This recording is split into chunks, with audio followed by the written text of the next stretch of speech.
social media and like how many ways that kids can access social media.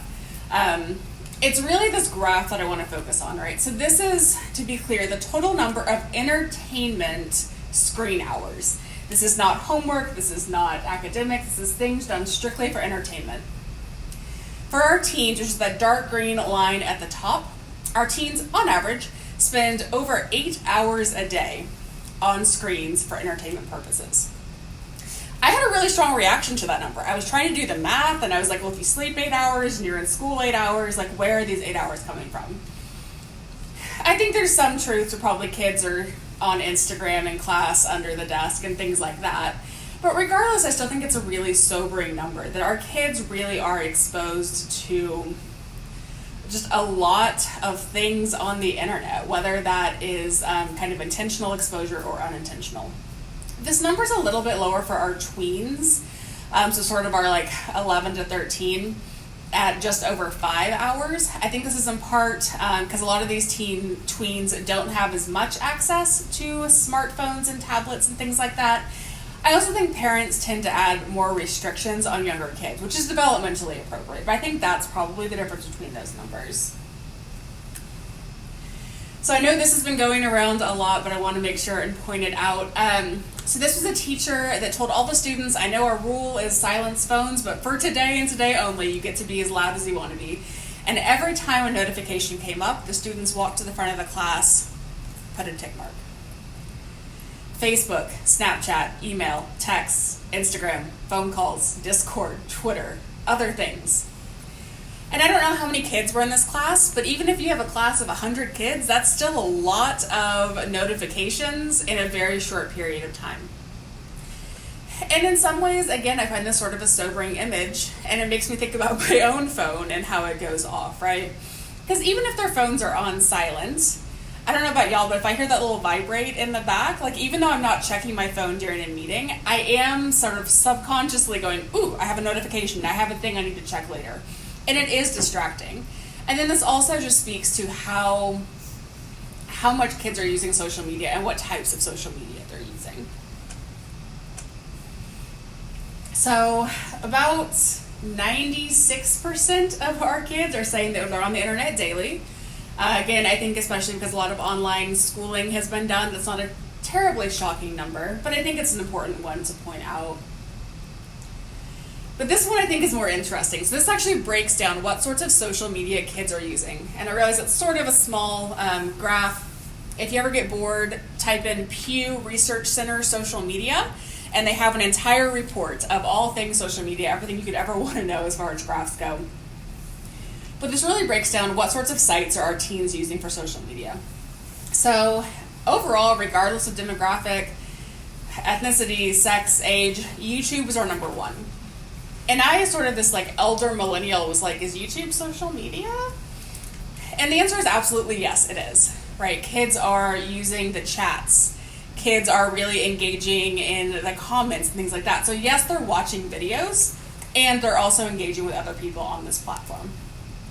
We also have TikTok, Snapchat, Instagram. I don't think those are overly surprising to people. But I think it's the numbers that really surprised me. That we're looking for TikTok, Snapchat, and Instagram. Can't quite do that math, but like on average, like 60 to 70% of our teens are on these sites. And that's sort of alarming when you think about that for a little bit. So that's the usage of that. This is a similar graph. It just sort of shows trends over time. Sort of makes sense. Facebook is sort of, I'm not going to say it's on its way out, but it's not as popular with the younger kids, where things like Instagram and Snapchat are really on their way up. But I think there are also new social media platforms every day. I remember the first time a kid came in and talked about Be Real, and I was like, I don't know what that is. So things like that. So I just think it's important for us to be aware of what they're talking about. So when they say things like, yeah, like my Be Real, and I'm like, we know what they mean. We know that they're talking about social media there. So when I work with teens clinically, I do ask, what kind of sites are you on? What are you doing on the internet? Basic things like that. But I think one of the more important things is less kind of how much time they're spending and more like how much time is it taking of their life, which I think are actually two different questions. Because I have kids who may not be on social media 24/7, but they're thinking about it 24/7. And if I ever ask them to give up any sort of social media, you best believe there would be a full-on tantrum, even between my 17 and 18-year-olds in my office.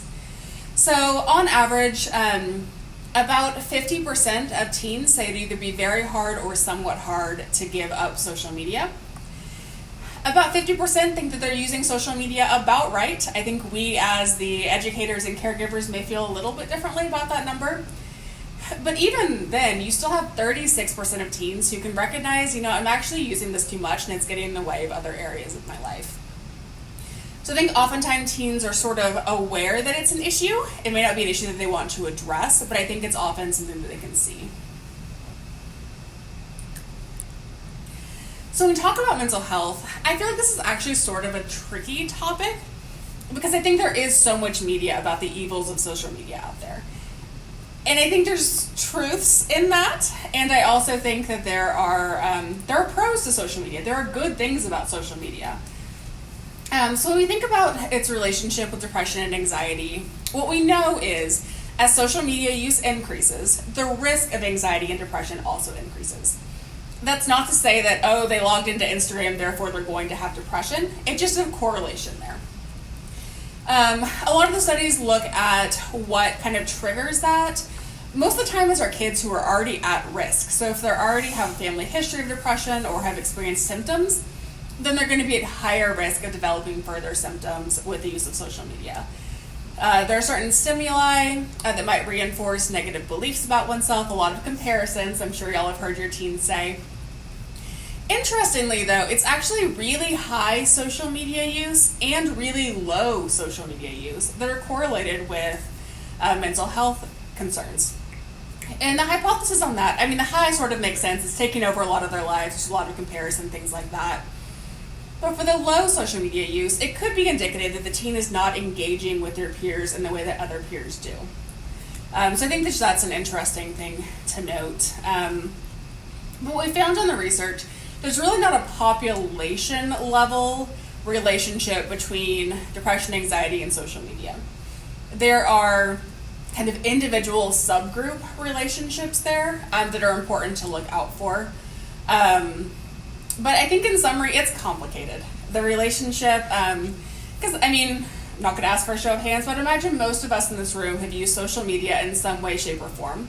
And there can be really good things about that, right? I got married a couple of weeks ago and I got to be like, hey, look at my wedding pictures. And that was really fun for me, my mom even more so.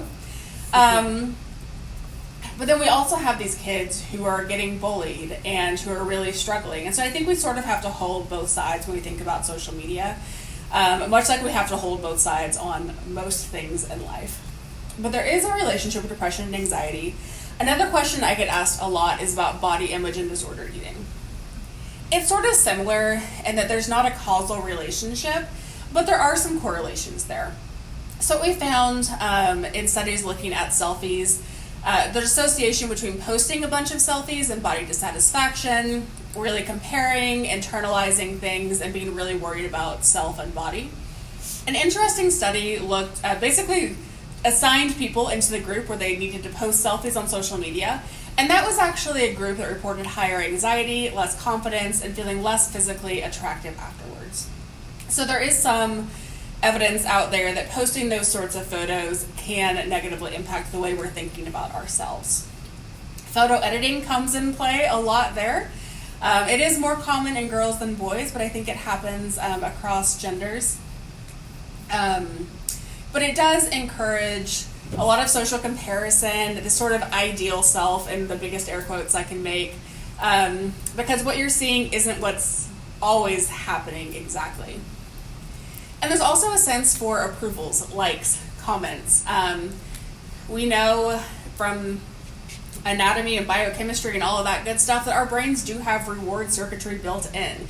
If something feels good and activates that, we tend to seek it out. And that's true for likes and comments on social media as well. And when we're working with our kids, we teach them about this. They're often surprised that there's science that goes behind why social media works as well as it does. And sometimes just teaching them that can be useful. We also look at health risk and externalizing behaviors. So aggression and bullying. It's certainly, again, there's relationships there. Those who use social media more frequently tended to report more concurrent violent related behaviors. Again, this tended to be more with people who were already predisposed to engage in those behaviors. So they did a study looking at bullying, and if an individual was bullying outside of social media platforms, they were more likely to be the bullies on the social media platforms. Sexual risk-taking is another thing that people have been looking at a lot in the research recently. Social media has a lot of really private spaces, a lot of chat rooms, DMs, all of those kinds of things. And so there is the risk of being exposed to sexual content in the media and some concerns around that. I think similar with substance misuse, it's not to say that if you're on social media that you're more likely to. However, if you're on social media, you may be more likely to be exposed to substance-related content. And they found that peers who saw a lot of alcohol-related content were more likely to drink, which I think would be true even if we took social media out of it. If you have teens who are exposed to more substance abuse-related things, they are going to be more likely to partake in the substances. But I think the biggest predictor of whether our teens are going to be engaging in these externalizing behaviors, health risk behaviors, is who their peers are, similarly to how it would be outside of the context of social media. Teens tend to be like their peers. They self-select into their friend groups, and that's no different on social media than it is in their everyday face-to-face. So I realize this is small, so I'll read it for y'all. So this is a really interesting look, still from the Pew Center, of teens who say that social media makes them feel either a lot or a little blank. And what I want y'all to notice on this is the top half is positive experiences. It says that teens who use social media tend to feel more connected to what's going on in their friends' lives. They tend to feel like they can be more creative. There's a lot of social media out there for artists who can kind of get their work out there, bond with people who are like-minded. They may feel more accepted because they found their niche online, right? So as much as we talk about social media use being kind of tied with depression, anxiety, body image issues, I think it's also important to hold why a teen might use social media, right?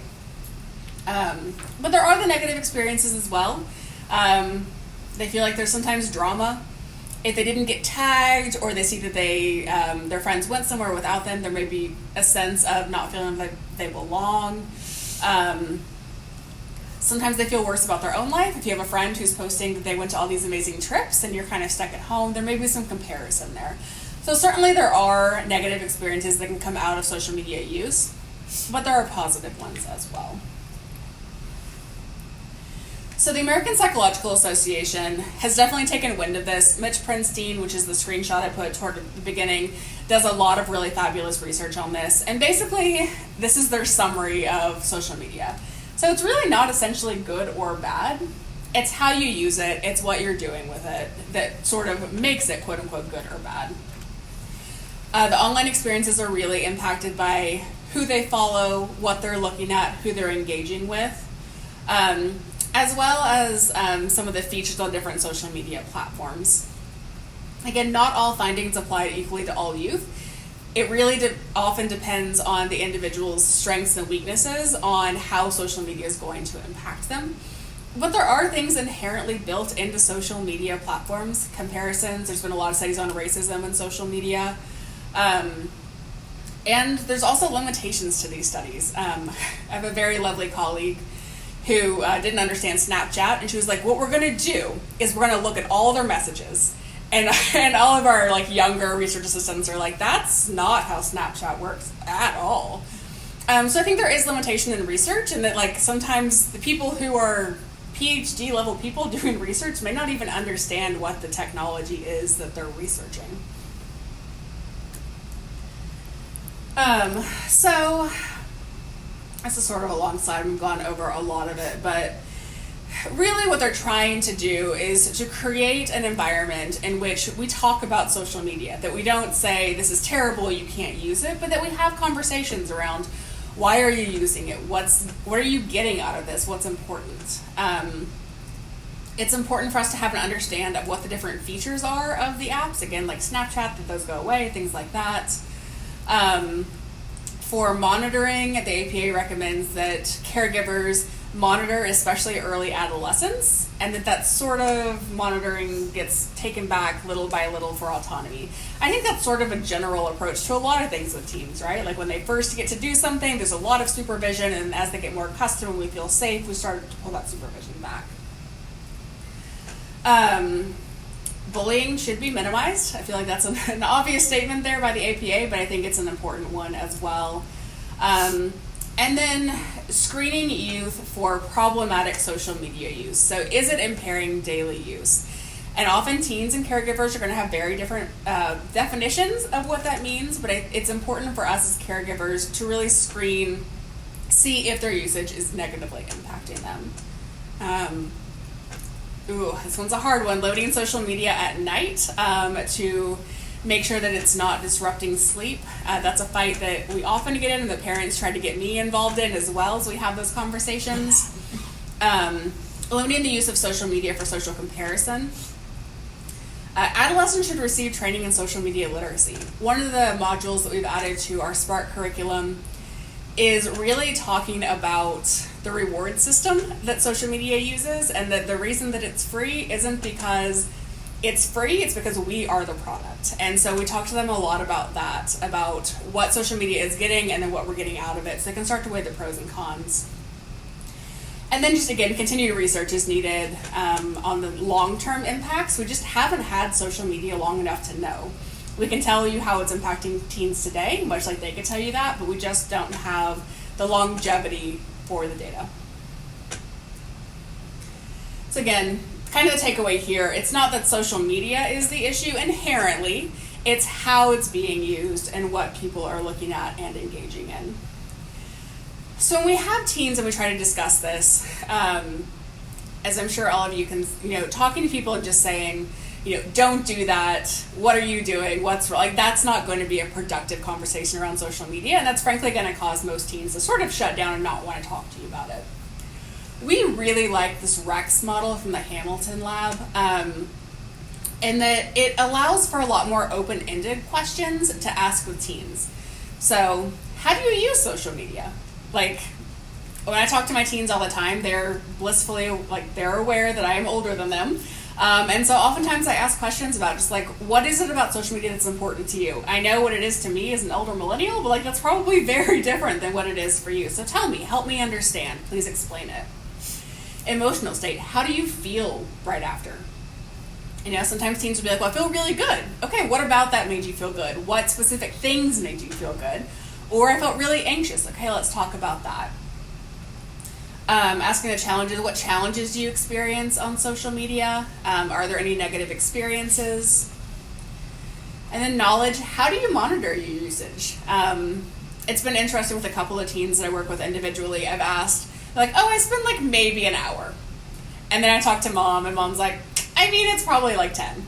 And so we do a log. We have them track. Okay, just for this week, I'm not going to make you do it forever. Tell me how much time. Usually it's somewhere in the middle. But I do think that really helps them understand what it is they're doing, because it is really easy to scroll, and you think it's been 5 minutes, and then it's been several hours. And then support. How does social media support you? Again, for a lot of these kids, this is sort of their social outlet. They're finding their group, they're finding their niche. So really helping to understand that. How you're using it when it makes you feel good, and then how can you maximize these experiences? So if you know what makes you feel good is to be able to look at your peers' artwork, then maybe that's the side of social media we want you to be on, because that is really exciting, that is really endorsing. However, if chasing the likes is really getting you down because you're not getting as many likes as your friend is, maybe we pivot away from that for a little bit. So I found that this is a really helpful model just to be able to have a non-judgmental, open-ended conversation with our teens. Other things we can do, model appropriate social media use. Oftentimes I've had parents come in and be like, my kid uses social media all the time, and they have answered or checked their phone 4 or 5 times in our session. I'm like, okay, I hear what you're saying about your teen, and if that's what they're seeing, it might be important for you to kind of cut back as well. So we have those conversations. Encouraging other activities. Oftentimes my kids tell me, I use my social media because I was bored. Okay, I get that. I also scroll through social media when I'm bored. So what are other things that we can do that you find joy in and are fulfilling? Again, be open to learning. Nothing shuts my teens down quicker than when I assume something and I'm wrong. So often, again, those open-ended questions, tell me about this. And then setting clear expectations around social media. This is going to depend very broadly on what's going on with the teen, what the kind of parenting strategies and styles are, what the general house rules are. But whatever the rules are, I'm most of the time, frankly, less concerned about the specific rules and more that there are clear expectations, that the entire family is on the same page about what's going on and how we're monitoring this and how we're doing this. And another suggestion that we've started doing more recently is having a family media plan. So I think I have a link. Here we go, on this one. So the American Academy of Pediatrics came out with one relatively recently that's an online kind of clickable version, but it really helps the family set the media priorities and meets the family's needs. So sometimes the priority is balance. Okay, you want to spend an hour looking at YouTube videos, that's totally fine, but then maybe let's also try to spend an hour outside. Kindness and empathy. Sometimes social media promotes that, sometimes it doesn't, but if that's a value for the family and the teen, really focusing on that. And then trying to figure out for your family, where do we have times where we're not using screens? The dinner table is a really big one. An hour before bed can be a really big one. Not having it in the room at bedtime can be another big one. But really sitting down as a family and making sure that everyone's on the same page. This also offers ideas and tips based on your priorities. So it's kind of cool to sit down with the family and you really rank your priorities and what's important. And then the website has some tips and tricks based on that. All right, and I will not read the references to you. And you want to do Q&A now or later or? Okay, great. Any questions on that?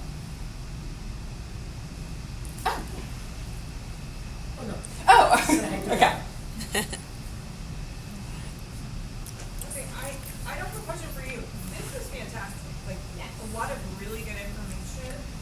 My question is more for how do we get information like this in the hands of parents who can actually use it?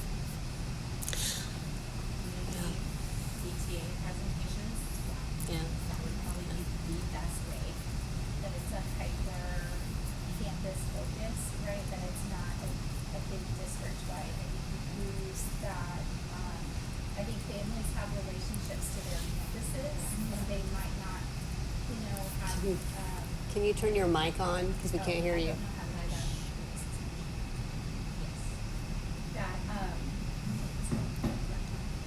I think focusing on the campuses itself, so I would say offering it as a PTA program specifically might get better family engagement. We will be posting these slides and this presentation on the SHAC website as well. So. Yeah, I didn't know if there's because I know at elementary school, if there are certain programs and things that we have, everybody comes in and there's a big presentation, but is there a library of these things for schools? To piggyback off of what you're saying, I think if we did it as part of maybe a transition from elementary to middle, I think that would be a great, because That's the time to do it. yes, it's capture them now while they're still young and parents still have that control and have that mindset. You might not have built those bad habits yet. Yes. Or maybe even fifth grade. Yeah, that's what a I'm lot saying. of what we talk about, before that middle school, fourth grade, fifth grade. When we look at some of the things that our subcommittees have looked at, we try to target earlier than we expect the things to happen, so that we're fostering those relationships way in advance. Now, you had a question about a library, Elizabeth? October of 22, last school year, Parent Ed had a social media presentation, had it be very divided the whole district. We don't get huge numbers there, but it was one of our better attended sessions. And afterwards, the parents, a lot of them stayed after. They were so interested in learning what their kids had on their phone that they didn't understand. It was the actual usage of the phone and the fake icons that look like a calculator, but there's something else. And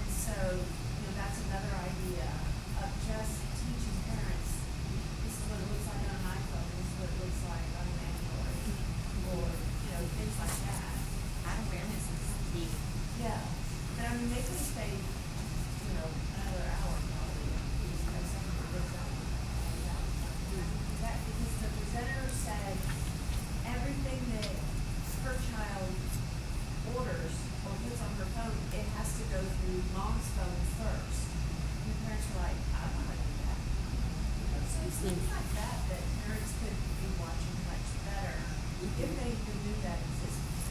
I agree.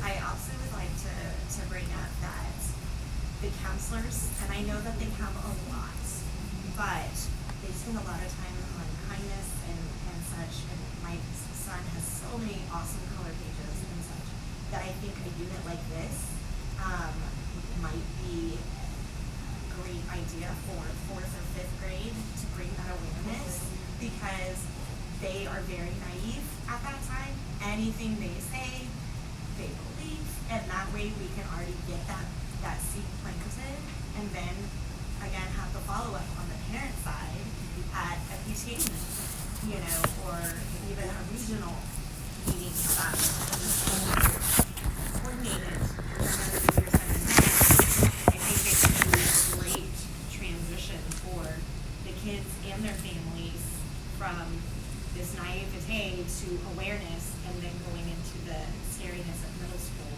and then they're prepared also for beyond. I will say, just clinically, when we think about ages, when I have 16 and 17-year-olds who come in and parents kind of start implementing social media monitoring and things like that, it's doable, we get there, but it is a much harder conversation than when I have these parents where we're talking at 11, 12. I think it's a much easier, that's always been the expectation to move forward. Well, and at that age, the younger age, as you mentioned, it's before they develop those habits.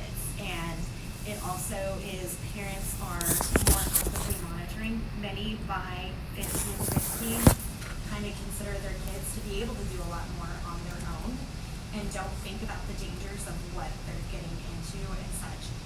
And so then those habits are developed, those healthier surfing habits are developed, and monitoring habits are developed. And that can definitely be something you recommend in your, recommendations to the board, if you'd like. Wink, nudge, nudge. Thank you.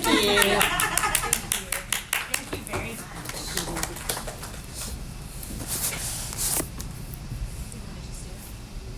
Go ahead. I don't want to steal your thunder. Yeah. Thank you so much, Dr. Wolf. Okay, next we have Dr. Megan Garza, Director of Digital Learning. Welcome. I like to always joke that I'm a doctor, not a physician, so I'm going to talk to you about the digital learning side of things. As she said, I'm Megan Garza. I'm the Director of Digital Learning here in CFB. I've been in CFB for a decade, so I've seen technology use from the beginning. Actually, this was the inspiration for my presentation today, so I'm glad that you've already seen this graphic. And as somebody who's spent a decade in the classroom, I can tell you that kids are not covertly getting on Instagram. They are doing it in the middle of class, while watching YouTube, while posting on Facebook, and all of the things. So we know that a teacher tallied all of these tick marks, and it also kind of got me thinking about just how often we check our phones when a notification doesn't happen. There's some research suggesting that students check their phones on average every 8.5 minutes when there's not a notification.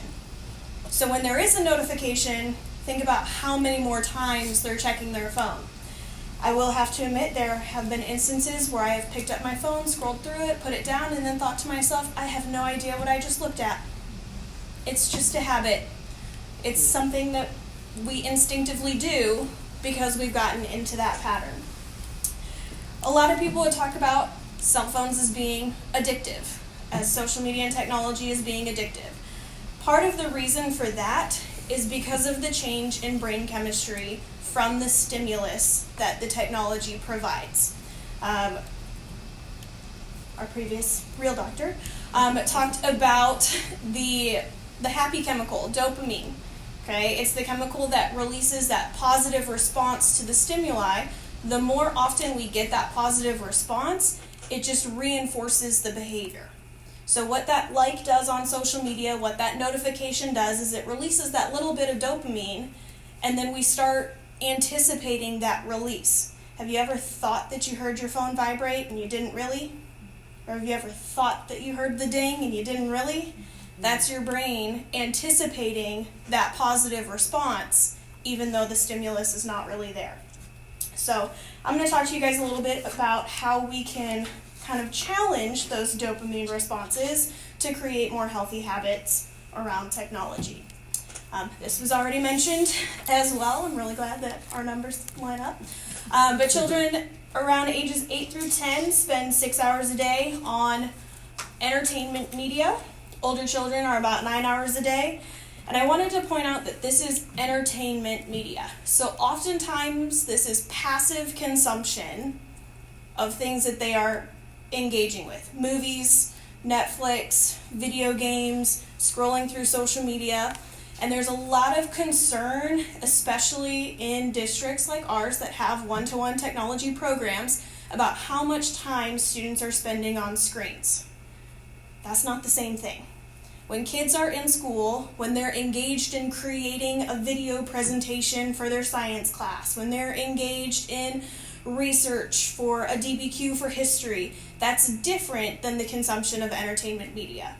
So I know that we get a lot of questions about, well, if my kid is spending 8 hours a day on their screen at school, and then they're spending more time on their screen at home, then they're spending 24 hours a day on a screen, it's different things. They're not probably getting the same positive dopamine response when they're researching for their DBQ as they are when they get that Facebook notification.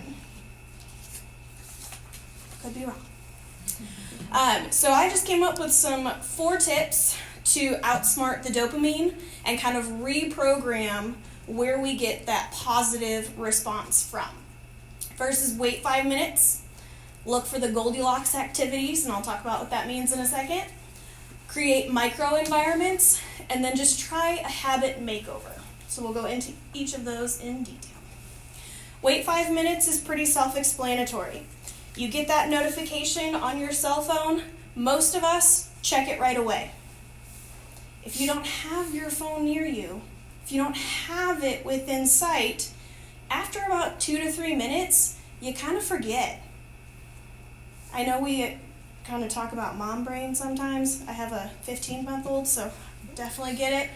I get that notification, my toddler is running through the house, I go chasing after him, it's been an hour, and then I'm like, oh shoot, I didn't check that, because it wasn't right in front of me. Students today have everything right in front of them. You walk into a classroom, you will see all the phones out on the desks. We ask them to put it away, they're like, oh, I'll put it in my pocket. That's too close. They got to put it in their bag.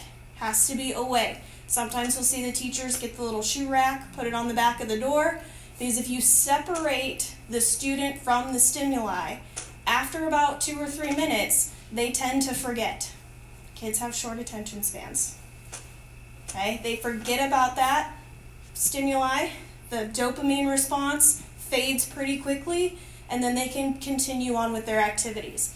But it's that constant connection that allows for them to keep getting that positive reinforcement and continue creating that behavior of constantly being connected to our devices.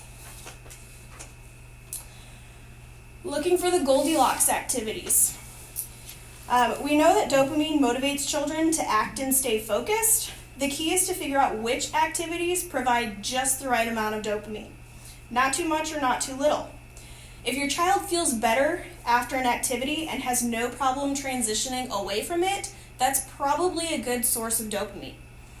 Let's say our student really likes to, scroll through Instagram, and then you say, hey, can you put that away and go do your chores? They're like, yeah, no problem. There's not a concern there. One of the concerns that we typically see is like boys in video games. You ask them to turn the game off, it's World War III. That is a bad source of dopamine. So we're trying to find those activities that create that positive response that they can still easily detach from.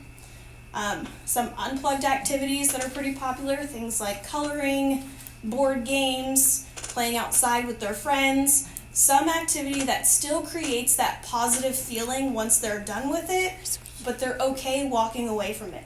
I know for a lot of us as adults, that's exercise, right? We feel really good after we go to the gym, but we're okay walking away from the gym, right? We're like, all right, time's up, I'm leaving, okay? So it's finding those activities with your child that make them feel good, but not so good that they can't walk away from it. creating microenvironments. Creating spaces in your home where technology is both safe and not to be used. When I was a kid in school, my parents converted our formal dining room into like a study center. That is where our family desktop computer lived. That is the only room that the desktop computer could live in, because these were the old kind with the really big monitor that sounded like TV static when you turned it on. It was not moving, okay? So that was the room where we could use technology. When we got into school and we became part of their laptop program in 8th grade or whatever, that's when we started back in the day, laptops had to stay in that room. So if we wanted to use our computers, we had to go in that room. That was the room where we could use the technology. That also meant that our parents could come in, see what we're doing. It was a visible space.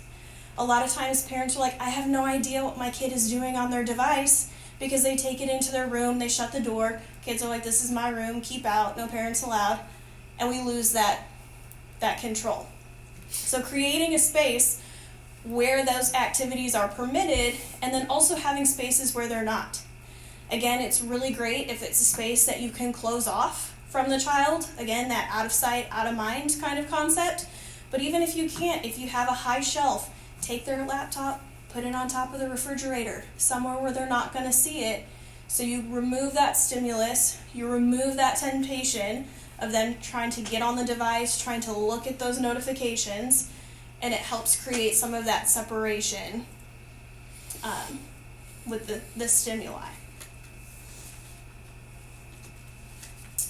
And then trying a habit makeover. Instead of trying to cut the activity altogether, look for a version that's more purposeful. If your student really loves to play online games, look for educational ones. Look for ones that teach them math. Look for ones that teach them a language. There are plenty of resources out there that gamify learning. So instead of letting them sit around and play Halo all the time, find something that's a little bit more purposeful to a positive outcome for you and your child. If your student, really likes to scroll through social media looking at fashion, pull out some of those old fashion magazines. Look up some videos on how to knit, how to sew. Turn it into an engagement activity instead of a passive activity. So now they're not just scrolling through social media looking at fashion, now they're creating their own. Now they're learning a new skill. Now they have something that they can contribute instead of just passively consuming content on the internet. One thing to keep in mind when you're trying to create a habit makeover is it probably took some time for them to create this habit in the first place. So it's going to take some time for them to change that habit. Maybe you start with 1 day a week. We're going to do a different activity. You're going to put your phone away, you're going to put your computer away, we're going to do something else. Then if your student enjoys it, they might start asking to do it more often. Maybe it's an hour a day. We're going to go for a walk together as a family. Again, the more often they do it, the more enjoyment they get out of it, the easier it'll become to make that the new habit. Okay? But it's important to remember that it took a while to create the habit, and there's always that rule of thumb that it takes 3 times as long to break the habit as it did to create the habit. So be patient. It'll take a little bit of time. And then just something else to think about, and this was kind of mentioned as well, looking at additional parental controls that can help you achieve some of these goals. Okay, we know that kids will find the way around any line you put in front of them. They do it all the time. We block websites at school, they get around the blocked websites at school, find new ones, and then we block those new ones, and then they get around them again and find other new ones. But there are a lot of tools and resources out there for parents to help in setting some of these boundaries and some of these guidelines. One thing that I thought was interesting, especially with social media, is most parents don't know that most social media sites are not intended for children under 13. There are just as many that are not intended for children under 16. But our kids are on them. So using some of the resources that are out there, your cell phone provider has ways that like mentioned, you can connect mom's phone and student's phone. There are ways that you can disable the Wi-Fi so they can't get on at certain hours. My mom got detailed cell phone billing, so she got mad at me for texting during school one time. Turns out it was her I was texting. But there are ways that we can keep up with what students are doing on their devices to just help them be safe, help them learn some of those good habits, and just help them create some healthier habits around the things that they're doing. And that's it. Any questions? I have a question. I know I set up the shoe thing. I teach in battle safety. I set up the shoe thing in my classroom, and then I decided, you know what, this isn't going to be enough. So I made it a charging station, and that was awesome. But the hard part was affording all the cords and the Yes. variety of cords and such. And so I know that, and I just look over here, and here's Sally Garrett has these awesome, adapter cords and such. Do y'all have any programs or anything where the teachers can reach out to you guys to receive any of that for themselves versus just giveaways in the community? And that will help significantly reduce disruptive behavior. Kids are not then meeting out at the bathrooms, and I say that with air quotes, because they're off on their phones, setting up to meet instead of being in class. So their phones they're charging, so then you're seen as a resource and as a positive.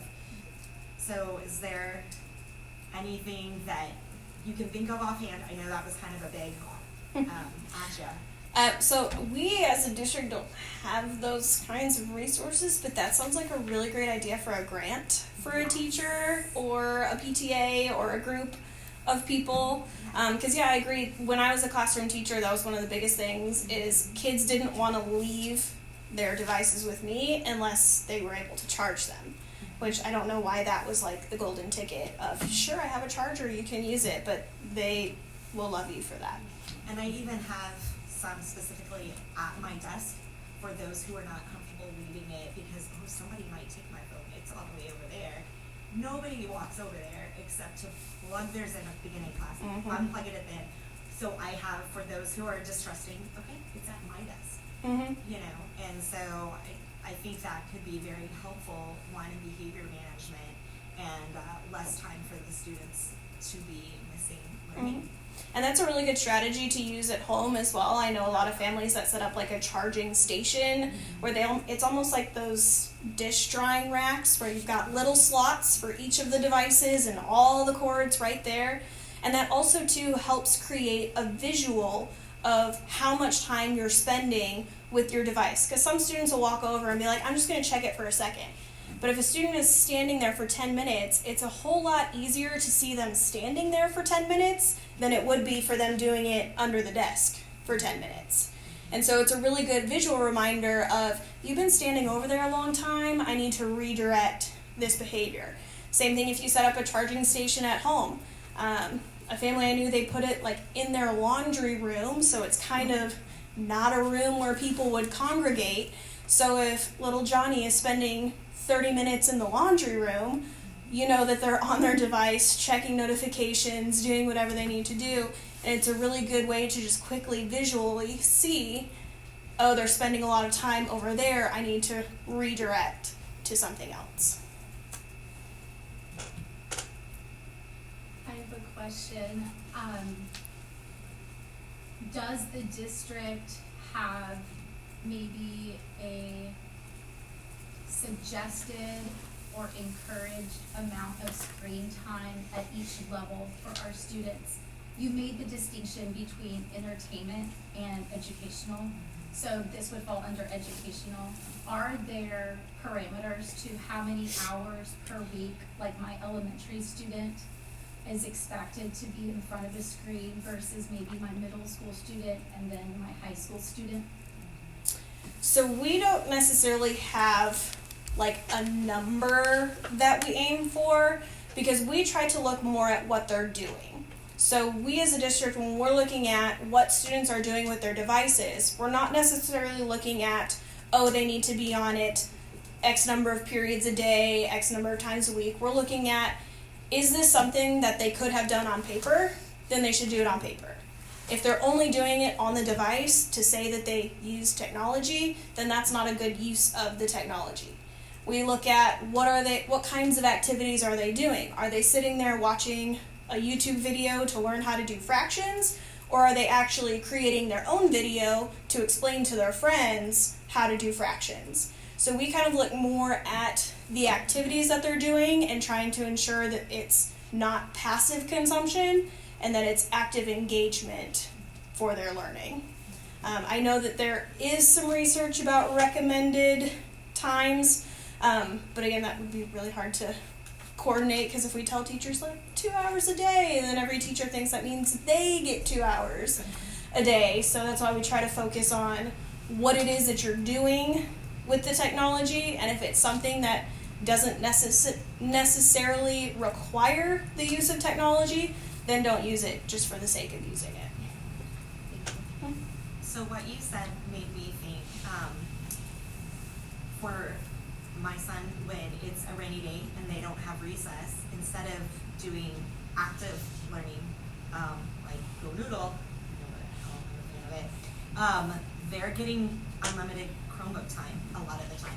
So do you have parameters sent out to the teachers of, hey, as part of your maybe beginning of the year training, hey, this is when you should be using them, this is when you shouldn't be using them? Because I would rather, after my kid's sitting all day long, to not sit and get something off the internet. He's actually banned for YouTube for the rest of his life because he snuck it.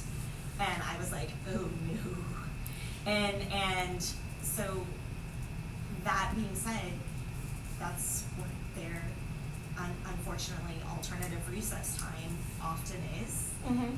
And that's problematic. And I asked him, I said, who allowed you? It's his classroom teachers, because that's also their time. Mm-hmm. And even when they're out at recess, they're on their phones and such too. So Mm-hmm. Yeah, and again, we as a district try to provide as many positive resources as we can. So we kind of talked a little bit about, instead of letting them sit there and play Halo, find a game that has an educational purpose or is going to give them something as a benefit in the end. So we do, as a district, try to provide platforms and resources that are educational. So if it's game-based play that they want to do during that inside recess time, we have a program that has that game-based play but is geared towards math learning or English learning or something of that nature. So it's not just getting on the computer for the sake of killing time. right. It's, I'm actually working on grade level standards. I'm working on getting better at things that I'm weak at. Progress learning was a big initiative for us this year, and it has both self-paced and teacher-guided things. So I know that a lot of teachers have utilized that because it allows them to kind of go at their own pace. Each kid can be working on something different at the same time, and it's meant to help them reach their grade level standards instead of just sitting on there and playing who knows what. But do y'all do an actual something at the beginning, like a training? Thank you. I'm thinking PD, and I'm like, okay, maybe not. So a professional development or training to reiterate when is appropriate to show what and do what, because So I think that might be. we do the best we can. Oh, I know you do. We have training, we have resources, we have everything available to the teachers. Mm-hmm. It's often difficult to get all of that information out to them at the same time, so that's one of the things that we are actually working on. One of our initiatives, one of my personal initiatives this year is looking at our one-to-one program and the training provided behind that, not just for teachers, but parents and students and all the different stakeholder groups, because those are very important considerations to have. And as a teacher, it's easy to forget about all of the resources that we have because there are so many. And so we do try to create like a one-stop shop. We have a digital learning website where teachers can go see all the different resources that we offer. The kids can just click on the one that they want and get going on their way. Mhm. Looks like we have one more question right now. I wonder why the schools don't create something like to block some part of the phones, like I use the iPhone screen time thing, and I block my son's phone like certain times during the day during school, and he's just able to use like or text to certain contact like me or something, or use it for emergency phone call, except that all their apps and stuff like that. I wonder why they just, as soon as they walk into school, they kind of block their phones like immediately. Like, Yeah. I guess it could be something like possible because they use the internet for whatever, all their computers and stuff, but. Well, and the challenge with the cell phones is the cellular data that they can use, because students cannot connect their cell phones to our school networks. So they can't connect their phone to our school internet, but they choose to use their data to get around that parameter. So that is one of the challenges, because we do have in the district social media sites are blocked, Instagram is blocked, Snapchat is blocked, but the kids just turn off their Wi-Fi I mean, now these days they should be like and use their a data. requirement, like the shot records, like to enroll kid. You need to enroll into this program, like block it, certain things to do. I Yeah. mean, it sounds like a silly, but I mean, I do so many silly stuff on my home to keep safe. Mhm. Like I have my computer in the dining room. Yep. And then I block the internet at certain times, and there's no more. And Yeah. they beg me, please, extra 10 minutes. I'm like, no. Nope. no, And those are no. not silly things at all. Those are Yeah. great Yeah, boundaries and it's like, to be setting, absolutely. but now, I realize that as older they get, like in the account with the iPhone, it's kind of like letting him do more things now. Like, you're not gonna be able to control himself. Like, Yeah, and that's just another thing that's kind of the nature of technology, is there's a lot more restrictions on the younger ages, and then as they get closer and closer to that 18 mark, once they hit 18, it's pretty much everything's available. And so it's really hard to kind of lock down some of those things, because we're fighting against the consumer media from the educational technology side of things, where AT&T wants you to be able to have all this stuff and use their data and get on the internet and do all these things, but we as teachers don't want you doing that from 8 to 4 p.m., you know? So it's a hard balance for sure. And we try to, cell phones can only connect to our guest Wi-Fi, and that's very restricted. All the social medias are blocked on there, but again, kids are willing to use their cellular data to get around those. And then we block websites, and they use their powers for evil and not good and find a way around what we blocked, and so we block that thing, and then they find a way around it again, and we should have a lot of cybersecurity experts graduating from the district, because they find new things, and it's hard because every time we close one avenue, 10 more open up. So really education is kind of your most powerful tool, because it's like playing whack-a-mole. Every time you cover one hole, something else is going to pop up somewhere else. So yeah, it's hard. It's hard. That's why I liked when I didn't have a cell phone. Thank you. Thank you, Dr. Garza. All right, now we have officially entered the business part of our meeting. We've got 2 orders of business for us to accomplish tonight. Zohar, you are more than welcome to come and sit down in your seat. Is it, come sit next, yeah, it's right over here. You are welcome to join us. Happy to see you. Okay, our first order of business is conducting the election for officers of this board for the following school year.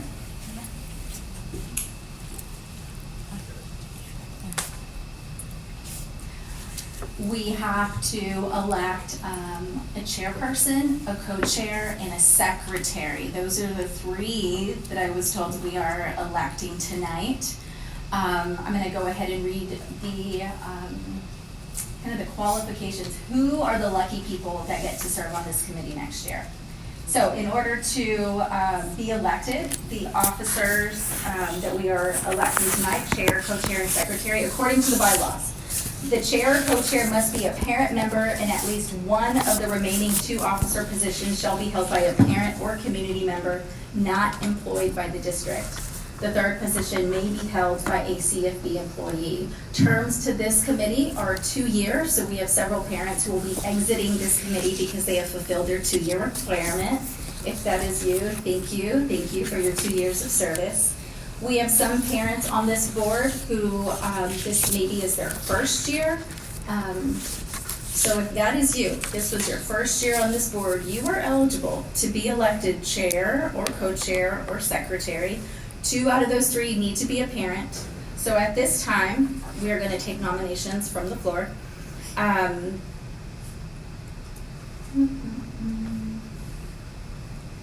there any nominations for chair?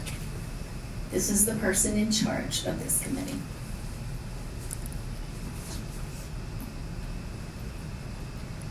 I nominate Zohair. Or, Oh, for chair. I'm so sorry. no, I'm taking a Okay. executive position at the council PTA. Oh, okay. I'll be fully engaged in the council PTA. Yes, thank you for your position to council PTA. All right, Sylvia, I have a question. What happens if nobody is elected chair tonight? So,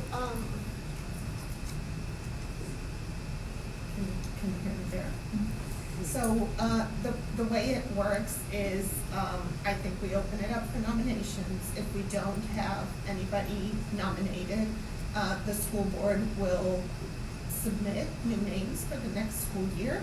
And so we will have maybe a larger pool of parents and, available for next year. So at our next meeting, we could move the elections to them. Okay. It'll help in, planning because these 3 people who will be elected will work with Sandra, who's our advisor, to plan kind of the next year meetings and activities. So it's beneficial to have them elected earlier. That's why it's written like that in the bylaws. But if nobody comes forth, we would wait till the next meeting. Okay, thank you for that.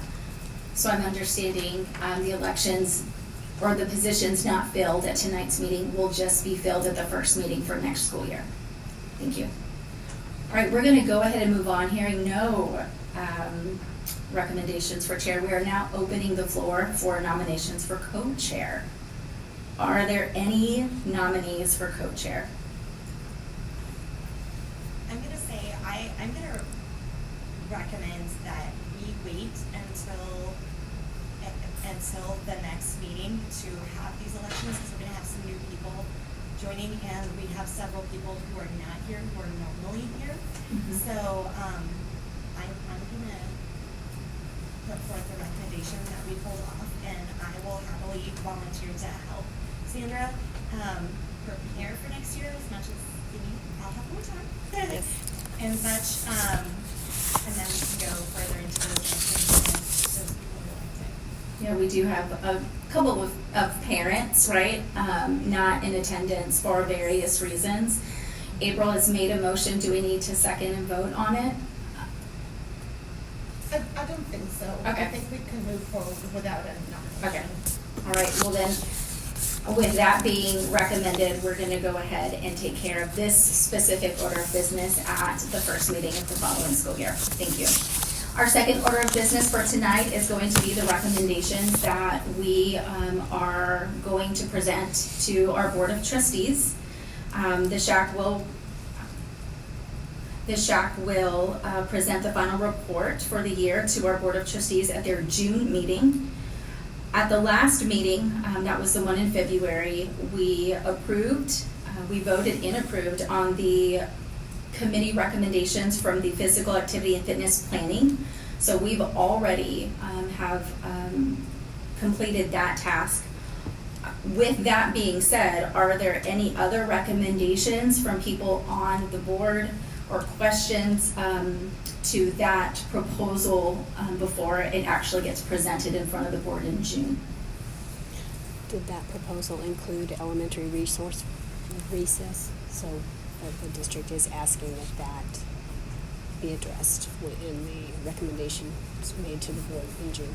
Okay, Sandra is telling me that there were some recommendations related to maybe elementary recess. So those recommendations will be added to the recommendations that we are presenting in front of the board in June. Jonathan, was there something specific to that? Can you update us on? Yeah, will you share what those are? Sure. So we've had several complaints to our department that kids are being denied recess as punishment.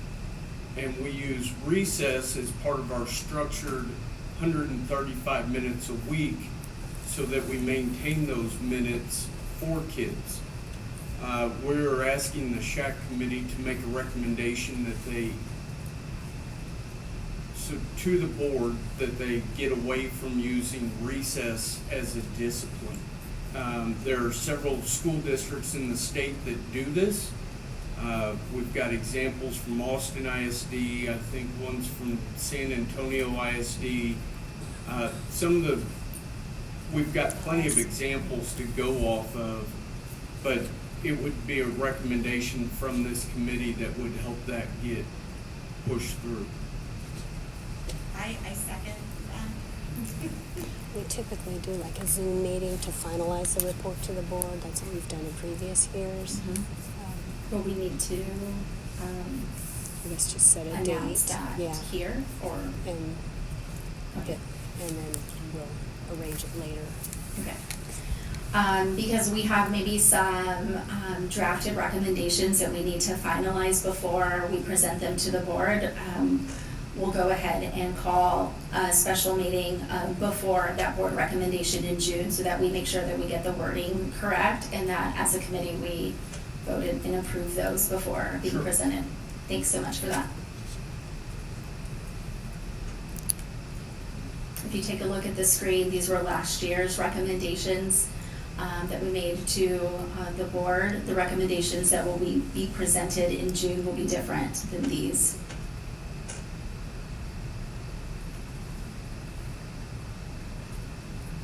All right. There being no further business, this meeting will adjourn at 8:15. Thank you, guys. Thank you, guys, for being here. Thank you.